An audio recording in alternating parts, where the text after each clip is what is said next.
Aleluia, aleluia.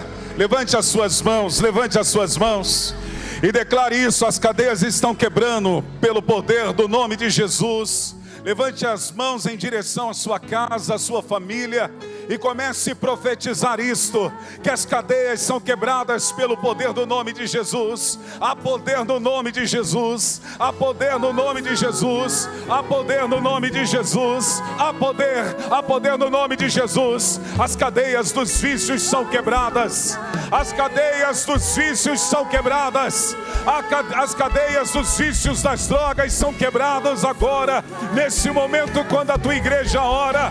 As cadeias do vício do alcoolismo, da prostituição, dos jogos são quebradas agora. As cadeias que seguram a alma e prendem com as doenças da alma são quebradas agora pela autoridade do nome de Jesus. Profetiza, igreja, profetiza, profetiza, profetiza, profetiza. É no nome de Jesus, é no nome de Jesus, é no nome de Jesus, é no nome de Jesus.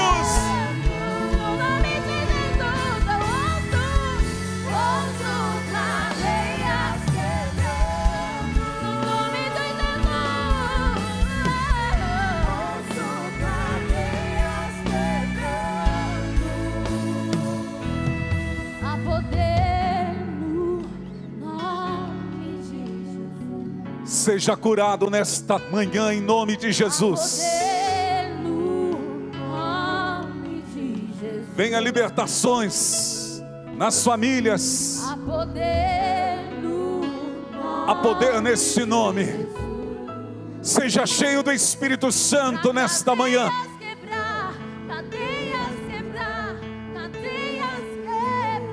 Aleluia.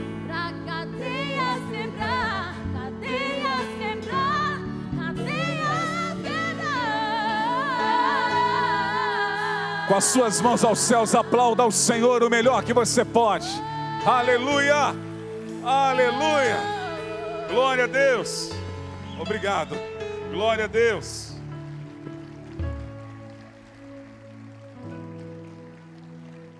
Glória a Deus. Aleluia. Bom dia a todos, na paz do Senhor Jesus. Tudo bem com vocês? Vocês creem que cadeias foram quebradas nessa manhã? Aleluia, glória a Deus. A Bíblia faz menção no livro de Salmos, no capítulo 35, versículo 27, que tem algo que Deus ama. E isso é muito importante, porque nós aprendemos da palavra que Deus ama várias coisas, entre elas Ele nos ama. Amém? Deus te ama, sim ou não? Você é alvo do amor de Deus. Deus ama pessoas. Mas tem uma coisa também que Salmos 35, o versículo de número 27, ele faz menção de que Deus, Ele ama o bem-estar ou a prosperidade do seu povo. Você crê nisso? Diga amém. Então todo metidinho agora, põe a mão no seu coração e diga assim: Deus ama a minha prosperidade. Mas assim, igual metidinho mesmo, Deus ama a minha prosperidade. Deus ama o meu bem-estar.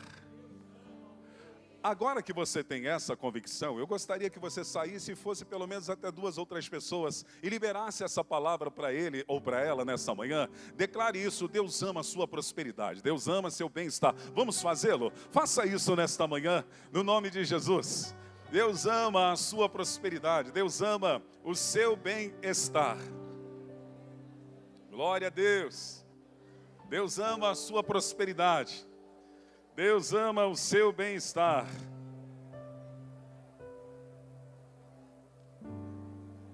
Aleluia. Glória a Deus. Agora você pode se sentar, por favor. Quero desejar a todos bem-vindos. A você que está aqui pela primeira vez, Deus te abençoe também. A você que nos acompanha através das redes sociais, que Deus te abençoe de uma forma rica e abundantemente. Alguns irmãos da nossa igreja estão viajando, estão de férias. Os nossos pastores, Joel com a sua família, o pastor Ricardo também viajando.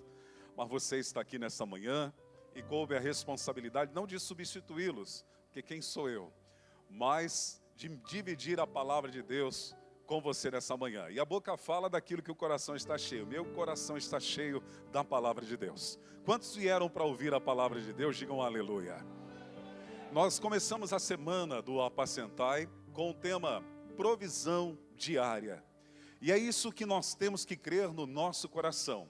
Que Deus, Ele deseja de uma forma toda especial prover nas nossas vidas. O texto que está como meditação para o Apacentai dessa semana está em Provérbios capítulo 16, do versículo 11 ao versículo 21. Eu não vou ler esse texto inteiro, apenas vou contextualizar isso para você, no sentido de que Israel, depois de 400 anos preso no Egito, como escravos, eles são livres e eles atravessam o Mar Vermelho de uma forma fenomenal. E Deus faz aquele milagre extraordinário usando a vida de Moisés, como uma unção profética, que o mar se abre e eles passam de uma forma extraordinária por meio do mar. E eles, com Miriam e os demais, as moças e os homens, começam a celebrar a Deus do outro lado. O fato é que 3 dias depois, quantos dias? 3 dias depois, Israel começa a reclamar porque eles chegam numa região chamada Mara. E quando eles chegam nessa região chamada Mara, eles não podiam beber água, a água não era saudável. E eles começam a ter a vontade de voltar para o Egito. E ali Deus, de uma forma toda especial, Ele faz uma provisão. Ele abre o milagre, Ele faz algo sobrenatural, fazendo com que aquela água, ela venha se tornar potável, ela venha se tornar com condições de beber. Ali em Mara, eles começam a desfrutar o milagre de Deus também da provisão. Depois, mais tarde, algum tempo depois, eles começam a reclamar de fome, que não tinham o que comer. E Deus, novamente, pela sua infinita misericórdia, Deus vai fazer a sua provisão diária. Deus vai vai fazer o milagre peculiar de prover o maná e cordonize para aquele povo. Só que havia uma orientação, e a orientação específica em relação ao maná, é que eles não pegassem a provisão continuamente, no sentido de em abundância para o dia seguinte, mas que eles mantivessem a atenção de apenas pegar a porção de cada dia. Diga comigo, pegar a porção de cada dia. E isso eu te convido a ler em Êxodo capítulo de número 16, o versículo 19, que o Senhor vai dar essa orientação a eles. O versículo 19 de Êxodo, capítulo 16, diz: ninguém deve guardar nada para a manhã seguinte, ordenou-lhe Moisés. Vamos ler juntos?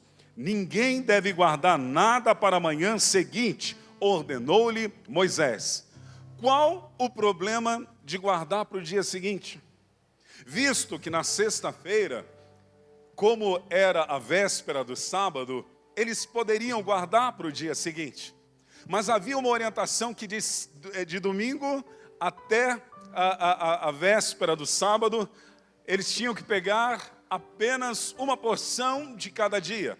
Porque se eles pegassem mais, iria estragar aquele maná dentro da casa deles, iria virar bicho. Então eles tinham que pegar diariamente. Na sexta-feira eles podiam pegar 2 porções, mas a direção de Deus, pelo intermédio de Moisés, era que eles pegassem a provisão diária de cada dia. Não há nada de errado de prover para uma semana inteira, para uma quinzena inteira, para o mês inteiro. Porém, ali Deus estava tratando com eles, assim como Deus trata conosco. Deus estava orientando aquele povo que eles poderiam crer e acreditar no milagre de Deus, e que Deus é capaz de prover diariamente aquilo que necessitamos. Porque como falamos no Salmo 35, versículo 27, a parte B, que Deus ama o nosso bem-estar. Por isso, Deus espera que nós venhamos nos relacionar com Ele, que nós venhamos ter um momento especial com Ele, e nesse momento especial, diário, nós possamos desfrutar do milagre de Deus continuamente. É por isso que em Mateus capítulo 6, versículo de número 11, Jesus, na oração do Pai Nosso, Ele ensina-nos a pedir a provisão de Deus para cada dia. Na oração do Pai Nosso, quando ele faz menção de pedirmos o pão nosso de cada dia, nos dai hoje, ele faz essa orientação de que as nossas necessidades básicas deveriam ser conhecidas diariamente diante do Senhor.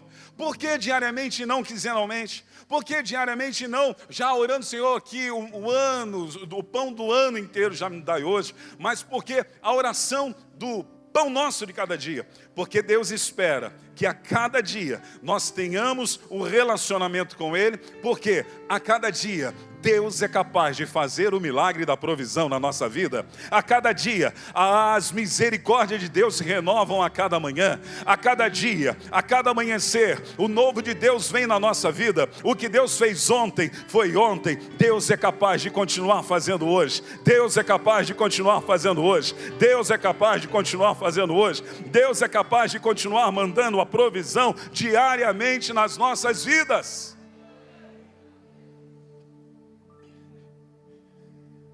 O salmista retrata o milagre de Deus na peregrinação. Em Salmos capítulo 105, eu quero que você abra, se você não trouxe a sua Bíblia, você pode acompanhar. Salmos 105, versículo 37. O salmista está dizendo que Deus, Ele fez sair o seu povo com provisão. Deus fez sair do Egito. Deus fez sair da escravidão com provisão. Deus, quando libertou, fez uma obra completa. Deus não faz uma obra pela metade.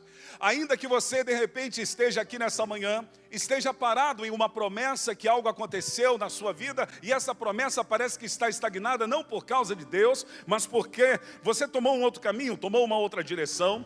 Deus nessa manhã vem trazer uma palavra para você, para dizer que Ele não fica pela metade, Ele faz uma obra completa. Aquele que começou a boa obra, Ele é fiel para completá-la. Não vai ficar pela metade, não vai ficar no meio do caminho. O que Deus prometeu, o que Deus faz é completo. E em Salmo 105 ele diz que Deus fez sair o seu povo com quê? Com prata e ouro, e entre as suas tribos não havia um só inválido. Provisão de Deus, o povo escravo é liberto. Deus continuamente fazendo milagres. O salmista contextualiza isso dizendo que entre eles, entre este povo, eles saíram com provisão, com ouro e prata, e entre eles não havia um só inválido.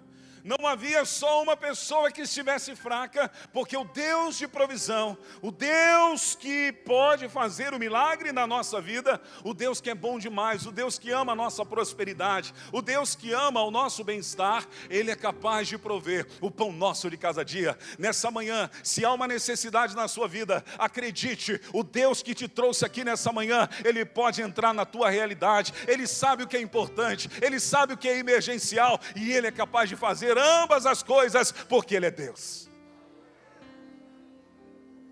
Olha nos meus olhos. Deus é poderoso para fazer infinitamente mais, além de tudo aquilo que você possa pensar ou imaginar. Oh, aleluia! Deus é poderoso, Ele continua o mesmo. O Deus que abriu os céus e mandou maná é o Deus que continua operando, provendo, fazendo milagres na nossa vida.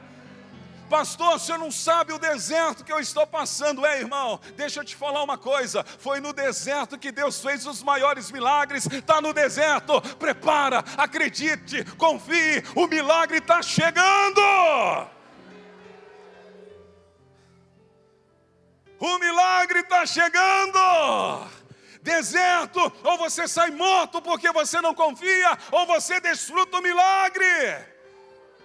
Foi no deserto que houve os maiores milagres que Israel viu. É no deserto, Deus não mudou. Quando eu olho para Davi e vejo Davi indo conversar com Saul, e Saul despreza por causa da sua aparência e por a sua idade, e por não ser um guerreiro. Davi não era forte o bastante na visão humana para enfrentar Golias. E Saul de alguma maneira quer tirar, desmotivar Davi. Aí Davi fala uma coisa para Saul que marca a minha vida, do Deus imutável que nós temos. Ele diz assim para Saul: Saul, o teu servo jovem estava apacentando os rebanhos do seu pai, quando um urso ou uma ursa veio contra E o Senhor me deu graça e eu matei. Posteriormente, um leão tentou pegar uma das nossas ovelhas. E eu o matei, porque o Senhor foi comigo. Aí ele diz assim: e este incircunciso filisteu não será diferente. O Deus que me fez vencer o urso, o Deus que me fez vencer o leão, é o Deus que me entregará nas mãos esse incircunciso filisteu. O que eu aprendo com isso? Davi estava dizendo que Deus que abriu portas ontem, o Deus que fez milagres ontem, o Deus que operou ontem, é o Deus que faz hoje, não indiferente do tamanho do gigante, indiferente do tamanho da realidade. Deus que fez milagres no passado, é o Deus que continua atual no presente. Por isso o seu nome é Eu Sou, o grande Eu Sou, o Deus do presente, o Deus que faz, o Deus poderoso, o El Shaddai. Que Abraão, na provisão de Deus com o carneiro, Abraão olha e diz: tu és Jeová Jiré, e este monte se chamará o Deus da provisão. Deus te trouxe aqui nessa manhã para dizer: eu sou capaz de entrar na tua necessidade, eu sou capaz de entrar no teu deserto e transformá-lo. Você crê nisso? Diga aleluia.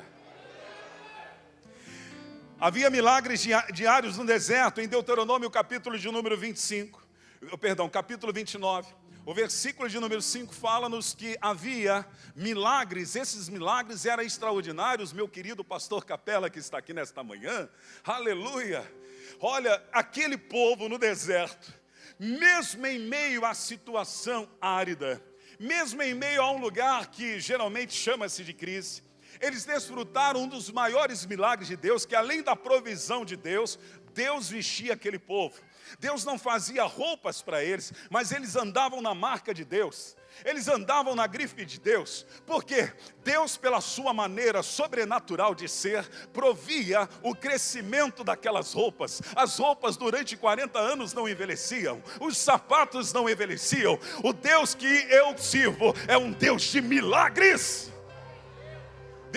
Deuteronômio capítulo 29, versículo 5 diz: durante 40 anos que conduzi pelo deserto, disse ele, nem as suas roupas, nem as sandálias dos seus pés se gastaram. Deus veste você, Deus cuida de você, se você buscar a Deus em primeiro lugar na sua vida. A Bíblia diz em Mateus capítulo 6, versículo 33, ora, se você buscar a Deus em primeiro lugar na sua vida, Deus é capaz de acrescentar coisas à sua vida. E o que Ele vai acrescentar? Ele manda que nós olhamos para o lírio do campo. O lírio do campo não necessita que ninguém o vista, porque Deus o veste. Ele manda que nós olhemos para os pássaros que voam, mesmo tão insignificantes no bom sentido, eles são alimentados pelo Senhor. Aí ele diz: você não vale mais do que os lírios do campo, você não vale mais do que os pássaros que voam. Se Deus é capaz de prover para um pássaro, se Deus é capaz de prover na natureza, o que Deus não fará pela menina dos seus olhos? Tem menina dos olhos de Deus aqui nessa manhã? Se tem, levante as mãos. Aleluia, aleluia, aleluia. Pela minha fé e a fé de alguns aqui, até os nossos cabelos são contados pelo Senhor. Você não é pouca coisa não, meu irmão. Você tem a proteção daquele que provê continuamente. E Deuteronômio capítulo 29, versículo 5 diz isso, que 40 anos houve a provisão de Deus. Eles eram vestidos com a moda de Deus. Quem quer se vestir com a moda de Deus aqui? Talvez você não vai ter um pano de Deus, mas você tem o revestimento do poder do Espírito Santo. Você é vestido com a couraça da justiça. Você é vestido de santidade. O Deus poderoso, Ele veio e revestiu você do poder do Espírito Santo. É melhor do que uma marca de grife, é melhor do que uma marca de Paris, andar na moda de Deus. Diga para o irmão que saltou lá, dá uma olhada aqui, ó, Espírito Santo. Diz para ele, ó a marca da minha roupa, olha a marca da minha beca, Espírito Santo, aleluia. No Antigo Testamento nós vemos a provisão de Deus continuamente. No Novo Testamento, Jesus ensina-nos a orar pelo pão nosso de cada dia, em Mateus 6,11. Mas se você olhar no ministério de Jesus, e Jesus é o nosso padrão e o nosso modelo, nós vamos perceber que Jesus fazia provisão continuamente diária. Por exemplo, provisões diárias de Jesus. Em João capítulo 2, fala-nos do primeiro milagre de provisão de Jesus. O primeiro milagre de provisão de Jesus, Jesus foi convidado para ir a uma festa. E era um casamento na cidade de Caná, da Galileia. E Jesus lá, ele faz a provisão de transformar a água em vinho. Faltou aquilo que era necessário, Jesus está na festa. Quando Jesus está presente, o milagre acontece. Por isso, traga sempre Jesus para a tua vida. Se Jesus estiver presente na sua vida, o milagre sempre vai acontecer. Jesus estava em casa, convidado na casa desse pessoal que estava desfrutando esta festa. E Jesus é capaz de fazer o milagre da provisão do vinho. O segundo milagre de provisão é a multiplicação de pães e peixes. Em Mateus capítulo 14 fala-nos que haviam apenas alguns pães e peixes, e era na mão do menino, era algo insignificante. O que seria para uma multidão de pessoas? O que seria para uma multidão de pessoas algo tão insignificante? Mas Jesus pega aqueles pães e aqueles peixes e Ele ora, abençoa e multiplica. E há um milagre da provisão para alimentar o povo. Além de Jesus, na provisão diária, fazer o milagre da transformação do água em vinho, Jesus agora multiplica pães e peixes. Mais tarde, esse aqui eu acho fantástico e eu quero ler com você. A provisão do pagamento do imposto. Pedro está meio preocupado. Abra lá comigo em Mateus capítulo 17. O versículo de número 24 a seguir. Pedro está preocupado. As pessoas estão questionando se eles não pagam impostos. Em Mateus capítulo de número 17, o versículo 24. Você está comigo? Diga aleluia. Glória a Deus, aleluia, aleluia.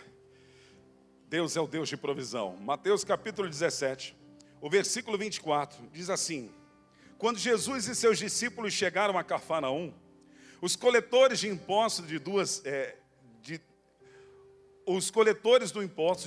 dracmas vieram a Pedro e perguntaram: o mestre de vocês não paga imposto do templo? Sim, paga, respondeu ele. Quando Pedro entrou na casa, Jesus foi primeiro falar, perguntando: o que vocês acham, Simão? De quem os reis cobram tributos e impostos? Dos próprios filhos ou dos outros? Versículo 26. Dos outros, respondeu Pedro. Disse-lhe então Jesus: então os filhos estão isentos. Mas para não escandalizar, Pedrão, para não escandalizar, para não pegar mal, vamos cumprir, dar César o que é de César. Vá ao mar. Olha a estratégia da provisão. Olha a estratégia de Deus saber onde tem a provisão exata. Deus sabe onde tem a porta exata. Deus sabe onde tem o milagre exato. Deus sabe quem é a pessoa exata, porque tem a provisão para a tua vida. Basta a direção de Deus na nossa vida. Ele diz assim, para não escandalizar, Pedrão, vá ao mar, jogue o anzol, pesque, jogue o anzol, esteja jogando o anzol, tire o primeiro peixe que você pegar. Aonde vai estar? Na boca. Abre-lhe a boca e você encontrará uma moeda de 4 dracmas. Pegue-a e entregue-a elas para pagar o meu imposto e o seu imposto. Eu posso ouvir um aleluia? Que coisa é essa? Pedrão, vai lá. Imagina, pastor Ezequias recebendo uma direção de Deus. Aí Deus libera uma palavra para ele e fala assim, você vai no Pesque e Pague hoje à tarde, e você prepare o anzol, porque eu vou prover um milagre financeiro para você. Qual é, Senhor? Você vai fazer o seguinte: você vai pegar esse anzol, você vai no Pesque e Pague, jogue lá, porque na boca de um peixe tem uma nota de $100. Nós iríamos acreditar, pastor Capela, é meio irracional. O milagre da provisão acontece na fé e não na lógica. O milagre da provisão acontece naquilo que cremos pela fé e não por aquilo que é racional. Imagine se Pedro questionasse, Jesus, desde quando peixe engole moeda, Jesus? Nós não podemos explicar, porque se queremos explicar, deixa de ser milagre, deixa de ser provisão. Meu irmão, se Deus mandou você levar aquele currículo naquela empresa que é irracional para você entrar, vai lá, bate na porta, entregue o currículo, porque pode ter uma provisão de Deus na sua vida. Se Deus falou algo para você, faça, meu irmão, mesmo que seja irracional. Se Deus mandou você falar com alguém, se Deus te deu uma direção, vá, faça na direção de Deus, porque há uma moeda na boca do peixe, há uma porta aberta que Deus é capaz de prover na sua vida. Você crê nisso? Diga amém. Só se você crê, só se você crê. Se você crê no Deus de provisão, levante as suas mãos e faz barulho, dá glória a Deus, diga aleluia, exalte ao Senhor, aleluia. Agora, no milagre da provisão, eu acho fantástico Jesus também. Jesus, ele vai orientar agora os 12 discípulos, e ele também vai orientar os 72 discípulos. Mas primeiro, em Lucas capítulo 9, versículo 3, fala-nos de uma direção de Jesus para os 12. A orientação de Jesus aos 12 discípulos é assim: disse-lhe Jesus, vocês vão sair, vão pregar o evangelho, mas olha a orientação: não levem nada pelo caminho. Vocês não podem levar nada, nem bordão, nem saco de viagem, nem pão, nem dinheiro, nem túnica extra, não levem nada. Imagina, Deus te orientar, você vai para a Suíça, mas não leve nada. Deus te orientar, você vai para o Afeganistão, mas não leve nada.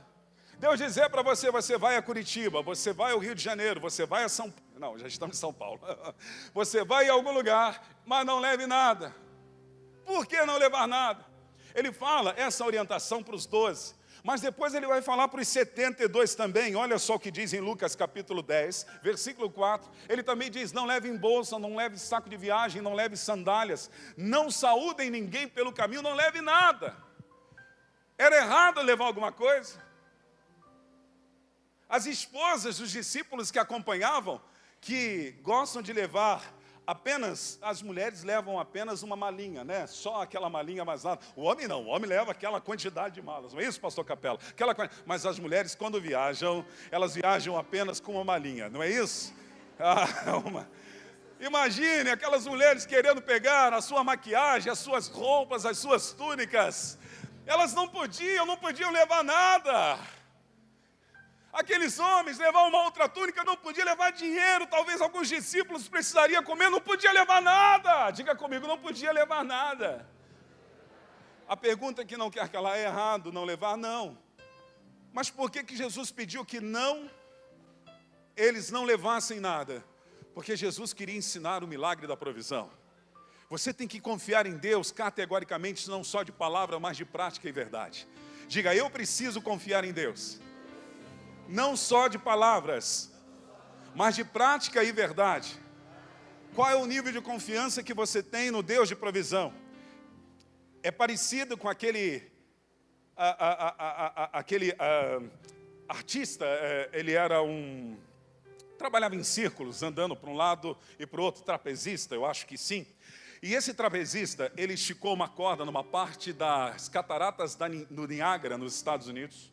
E havia uma grande multidão, e esse artista, esse trapezista, ele olhou para aquela multidão e disse assim: quantos de vocês acreditam que eu posso ir para lá e para cá sem nada me segurando, apenas pisando sobre essa corda esticada? E o povo gritou: eu acredito, eu acredito, eu acredito. E lá foi ele, ó. Primeiro foi até lá, o pessoal, uau! Aí voltou a segunda vez, o pessoal, uau! Aí ele olha para a multidão e diz assim: multidão, quantos de vocês acreditam que se eu pegar um carrinho de mão, eu posso ir para lá e posso voltar para cá com um carrinho de mão? A multidão, eu. E ele foi com o carrinho em cima, olha, para lá e para cá. Terceira vez ele pergunta para a multidão: se eu colocar um saco de cimento aqui, quantos acreditam que eu vou e volto? Aí todo mundo gritou que sim.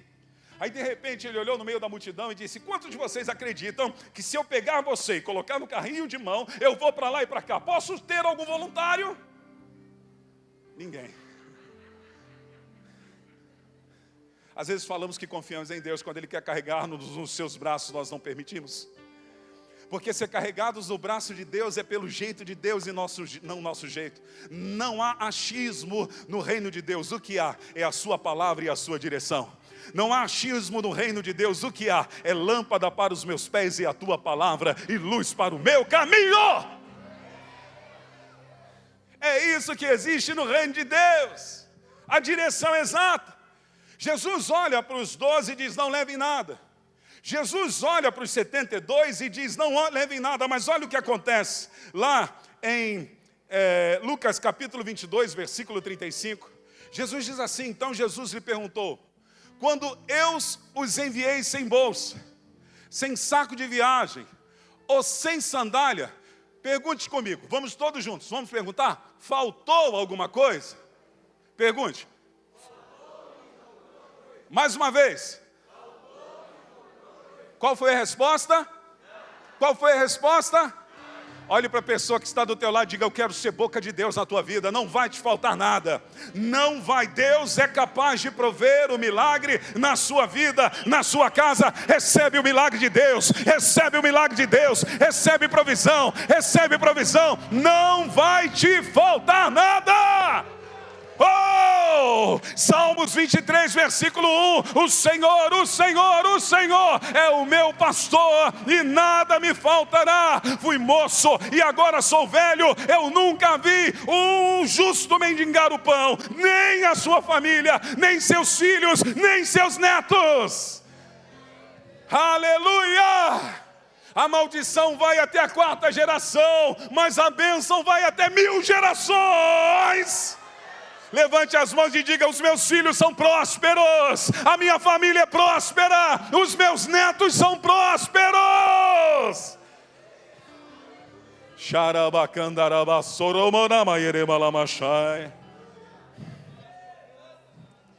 Agora, chega mais. Nós temos aprendido com o nosso pastor que o milagre precisa ser construído. Não existe o pó do pirlim-pim-pim. Pastor Joel está assistindo, né, pastor? Te amo. Existe o pó do pirlim-pim-pim? Existe, Ítalo? Não. Existe o toque do rei Midas? Tudo que você toca vira ouro? Não. O milagre precisa ser construído. Na questão material, e quando lemos o texto base desta manhã, que é o texto do nosso apacentai, fala-nos de um milagre de uma provisão material, física. O maná, a cordonizes, os pássaros para alimentá-los. Então Deus é capaz de prover a nossa necessidade física, material também. Isso não é a tônica do Evangelho, mas isso é uma consequência dele. O Evangelho é buscar o Senhor em primeiro lugar, mas há coisas que são acrescentadas à nossa vida e que Deus delegou, porque Ele ama a minha prosperidade, Ele ama o meu bem-estar. Mas para que eu desfrute do milagre de Deus, eu preciso aprender a construir o milagre. E Paulo, ele ensina a igreja de Corinto e ensina a igreja OBPC do Mandaqui como desfrutar do milagre da provisão material, física e financeira diariamente. E eu quero te convidar a abrir a sua Bíblia em 2 Coríntios, capítulo de número 9. 2 Coríntios, capítulo de número 9. O versículo de número 10 a seguir. Quantos estão comigo, digam aleluia. Aleluia. Aquele que supre a semente ao que semeia, diga semente. E pão, diga eu pão. Ao que come também lhe suprirá e multiplicará a semente e fará crescer o fruto da sua justiça. Vocês, o Brasil para Cristo do Mandaqui, irmãos, Brasil para cristãos, vocês serão enriquecidos de todas as formas, não de algumas, de todas as formas. Para quê? Para que possam ser generosos em qualquer ocasião e por nosso intermédio, a sua generosidade resulte ação de graça. Paulo está dizendo algo importante, que o milagre financeiro, ele está falando sobre finanças no capítulo 8, ele está falando sobre regulamentar a questão da oferta, ele está falando sobre dinheiro, no capítulo 8 e no capítulo 9, aí ele vai dizer que Deus ele nos dá duas coisas importantes. Quais são as duas coisas que Deus coloca na minha mão e na sua mão? Quais são as duas coisas no aspecto físico, material, financeiro, que ele coloca nas minhas mãos? Na visão de Paulo, o que ele coloca na minha mão e na sua mão são duas coisas que chamamos de pão e semente. Diga comigo, pão e semente. Pão e semente. O milagre da provisão financeira está aí, de entendermos o que é pão e de entendermos o que é semente. O milagre está aí, Deus sempre vai nos dar semente primeiro para semearmos e vai nos dar o pão. Senhor, quer dizer, pastor, o que significa isso? O que Paulo está falando em relação a isso? Por exemplo, quando Paulo está falando que no aspecto financeiro nós recebemos pão e semente, ele diz que o pão nós comemos e a semente nós plantamos. Pão fala-nos de necessidades pessoais, aquilo que eu preciso. Pão é aquilo que eu como. Pão é aquilo que Deus me dá como parte das minhas finanças para eu investir em minha vida, na minha família. Pão é o seu carro. Pão é a sua casa. Pão é a faculdade dos seus filhos. Pão é quando o marido, a mulherada tem que vibrar agora, hein? É quando o maridão está passeando no shopping e ele olha aquela bolsa de R$700 e diz, eu vou comprar para minha esposa. Pão é quando o maridão está passeando no shopping, no Parque Shopping Santana, olha lá aquelas joias e fala assim, eu vou comprar esse par de brincos para minha esposa. Pão, as mulheres não vão vibrar agora. Pão é quando o maridão passa em frente a uma loja de calçados e diz, esses calçados vão ficar bonitos no pezinho da minha esposa. Agora os maridão, hein? Pão é quando a mulher sai e fala assim, hoje eu vou abençoar meu marido, eu vou comprar aquele kit para ele jogar futebol. Pão é a faculdade dos seus filhos. Pão é uma viagem. Pão é as suas férias. Deus te dá pão. Ele ama a tua prosperidade. Ele ama o seu bem-estar. Pão é para você comer. Pão é para você desfrutar e toda a sua família. E Jesus nos ensina a orar pelo pão nosso. Necessidades básicas. Pão são necessidades básicas. Então, para eu construir o milagre da provisão diária financeira na minha vida, eu tenho que entender que Deus me deu o pão. Diga comigo, Deus me deu o pão. Pastor, mas por que tem muita gente que não vive o milagre da provisão na sua vida? Deixa eu falar, chega mais. É guloso. Olhe para o irmão que está ao teu lado e diz, você é guloso, irmão? Pega mal, ser guloso.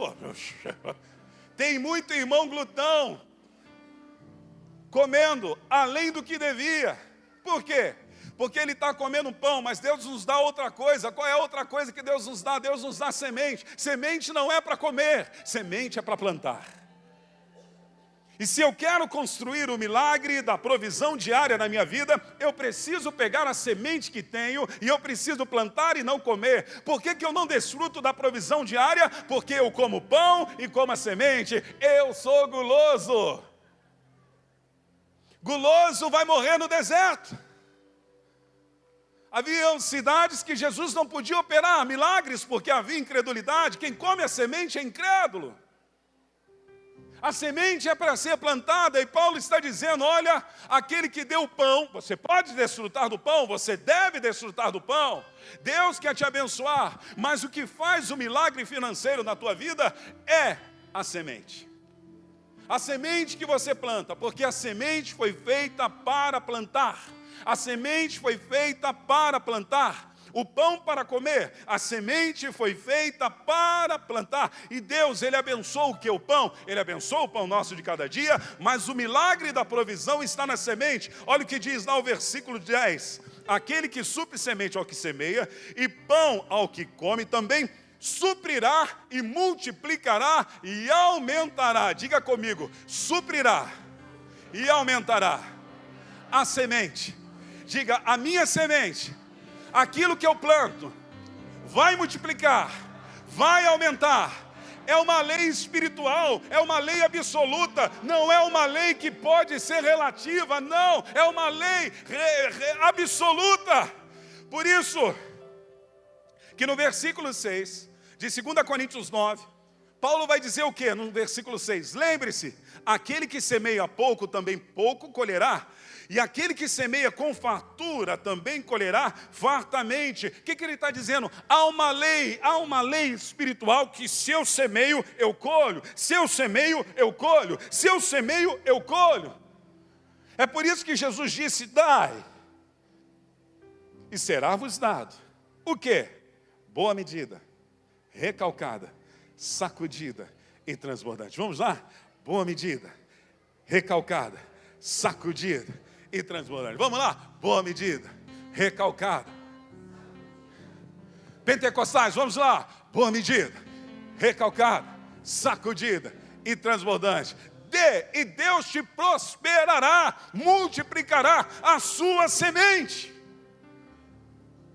Amém ou não? Amém. Você tem que crer nisso. Há um milagre, há uma lei espiritual nisso. Não há barganha.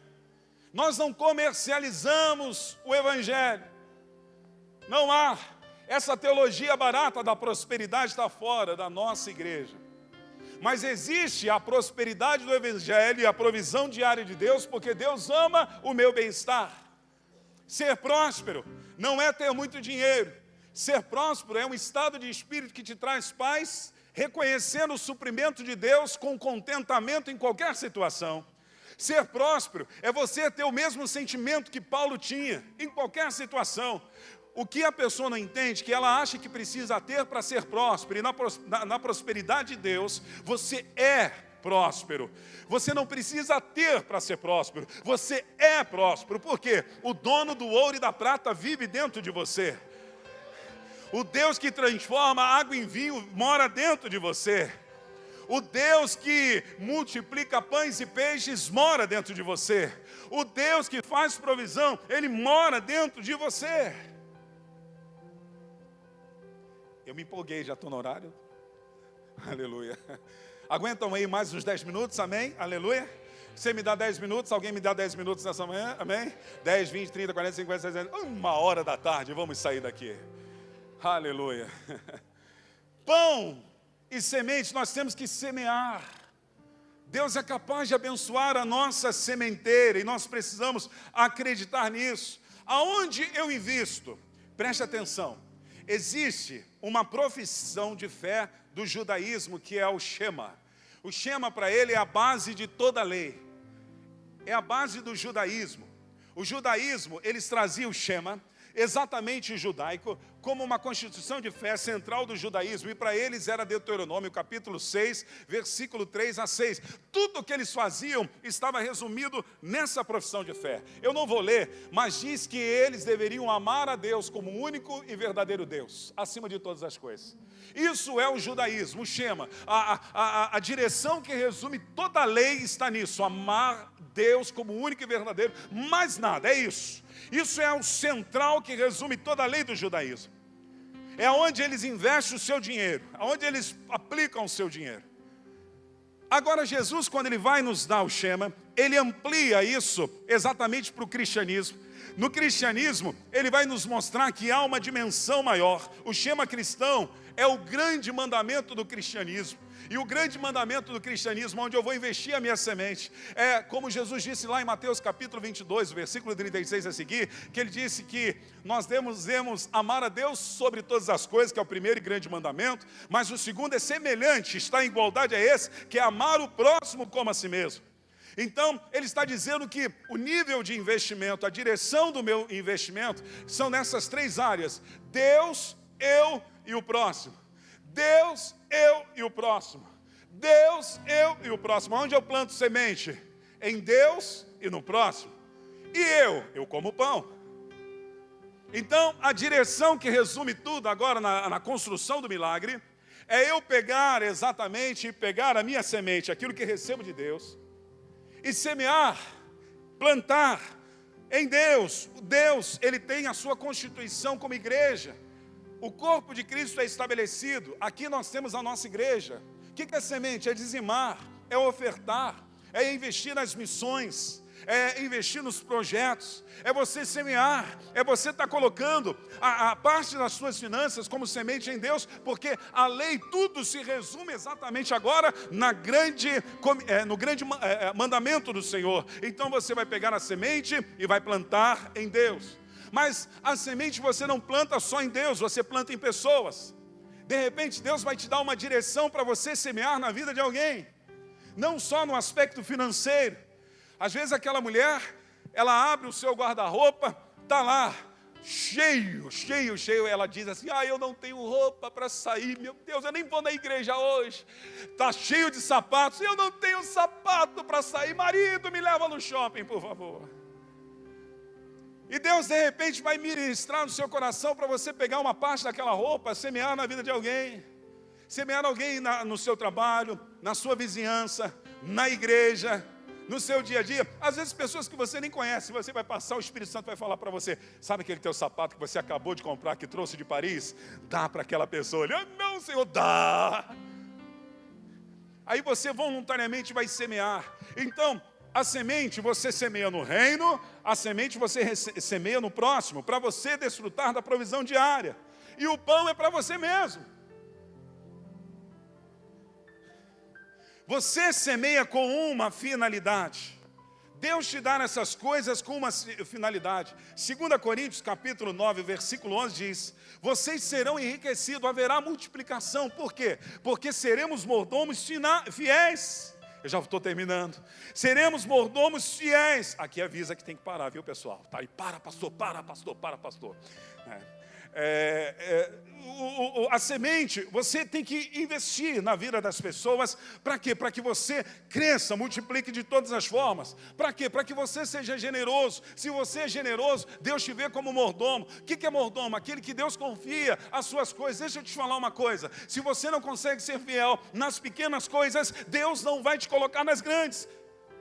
Às vezes Deus tem coisas grandes para a sua vida, mas você não consegue ser fiel nas pequenas. Deus está olhando para você e está dizendo: este é meu mordomo. Eu vou confiar, eu vou fazer dele uma água corrente, rios correntes. Ele vai ser como a árvore plantada junto à corrente das águas, que dá o seu fruto na estação própria e as suas folhas não murcham. Então eu vou prosperá-lo. Só que a gente começa a comer a semente. E aquilo que Deus queria fazer na nossa vida, no aspecto de provisão financeira, de provisão diária, começa a não acontecer. Sabe, irmãos, para terminar, eu gosto muito do Salmo de número 23. E o Salmo de número 23, ele fala do poder da provisão do Senhor. Mas eu acho legal que o salmista ali, quando ele vai começar a intitular e chamar Deus, ele usa uma palavra hebraica que revela exatamente aquilo que Deus quer fazer na nossa vida do milagre financeiro. Porque às vezes nós abrimos a palavra e dizemos: Deus, por que está faltando isso? Está faltando. Ainda que falte, nós vamos continuar sendo fiéis a Deus. Mas Deus é um Deus que é capaz de fazer o milagre da provisão. E o Salmo 23, o salmista não começa dizendo: El Shaddai é o meu pastor e nada me faltará. Ele não começa dizendo que Sidekenu é o meu pastor e nada me faltará. Nissi é o meu pastor e nada me faltará. Ele usa uma palavra chamada Adonai. Diga comigo: Adonai. Adonai. Então ele começa dizendo: Adonai é o meu pastor e nada me faltará. Se Adonai for o teu pastor, nada vai te faltar. O que é Adonai? Adonai é uma palavra do nome de Deus em grego que significa aquele que te manda, aquele que te governa e aquele que é sobre você. Então, para que nada falte na minha vida, Adonai tem que me mandar. A pergunta que não quer calar: ele te manda? A segunda pergunta que não quer calar: ele governa a sua vida? Você compra sem antes falar com ele: Deus, olha, eu vou comprar aquela camisa, o que o senhor acha? O senhor me manda, o senhor é Adonai. Deus, eu vou comprar aquele carro, o que o senhor acha? Vamos juntos? Deus, eu vou investir nisso, Deus, eu vou fazer aquilo. Se Ele é aquele que governa a sua vida, Ele vai ser seu dono, Ele vai ser sobre você. Às vezes as coisas estão faltando na nossa vida porque nós não fazemos Ele como nosso dono, como nosso Senhor real. Fazemos, ainda quinta-feira, teve uma quinta-feira aqui que eu disse, fazemos como alguns países que têm a monarquia. Alguns países que têm a monarquia têm um rei, mas que não governa. Quem governa é o primeiro-ministro. Talvez o primeiro-ministro, que é você mesmo, está governando a sua vida. Nós temos a Inglaterra, tem uma rainha, mas ela não governa. Quem governa é o primeiro-ministro. Nós temos a Espanha, tem um rei, mas ele não governa. Quem governa é o primeiro-ministro. Às vezes estamos na igreja, e a igreja se torna uma nação espiritual no sentido de ter um rei, mas não governar a nossa vida. Nessa manhã o Espírito Santo está te chamando, porque Ele quer governar a sua vida. Ele quer prover para você o pão nosso de cada dia. Ele quer multiplicar a tua sementeira. Ele quer te abençoar no pão. Ele pode fazer o milagre financeiro na sua vida. Você recebe nessa manhã, diga amém. Eu quero declarar que Deus autorizou você a prosperar. Eu quero declarar que Deus autorizou você a prosperar. Diga: Deus me autorizou a prosperar. Salmos 35, versículo 27. Eu amo a prosperidade do meu povo. Levante as suas mãos e diga: Deus ama a minha prosperidade. Olhe para o irmão que está do teu lado, faz assim: ah, eu não sou pouca coisa não, Deus ama a minha prosperidade. Aplauda ao Senhor, faz barulho ao Rei, a Ele a nossa adoração.